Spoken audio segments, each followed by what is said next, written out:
At ngayon para sa detalye ng ating mga balita.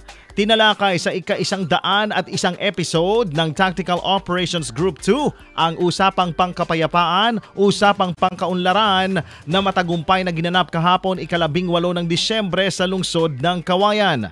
Naging panauhing tagapagsalita si Lieutenant Colonel Melvin Asuncion, Philippine Army Chief ng Division Public Affairs Office ng 5th Infantry Division, ay nagbigay diin sa mga pangunahing accomplishments at programa ng kanilang hanay para sa taong ito.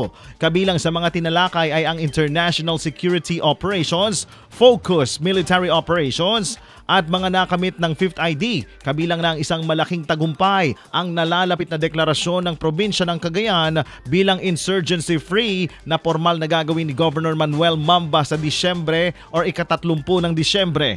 Ayon kay Lieutenant Colonel Asuncion, naideklara na rin ang 11 bayan ng Isabela o sa Isabela bilang insurgency-free. Isang mahalagang hakbang tungo sa kanilang target na gagawing insurgency-free ang buong lambak ng Cagayan sa susunod na taon. Pinuri din ang mga suporta o ang suporta ng mamamayan sa pagsugpo ng insurhensya na aniyay naging mahalaga sa tagumpay ng kanilang mga operasyon. Ang mga nakamit na ito ay sumasalamin sa masinsinang koordinasyon ng militar, lokal na pamahalaan at mga komunidad sa pagpapanatili ng kapayapaan at pagsulong ng kaunlaran sa rehiyon ng Cagayan Valley.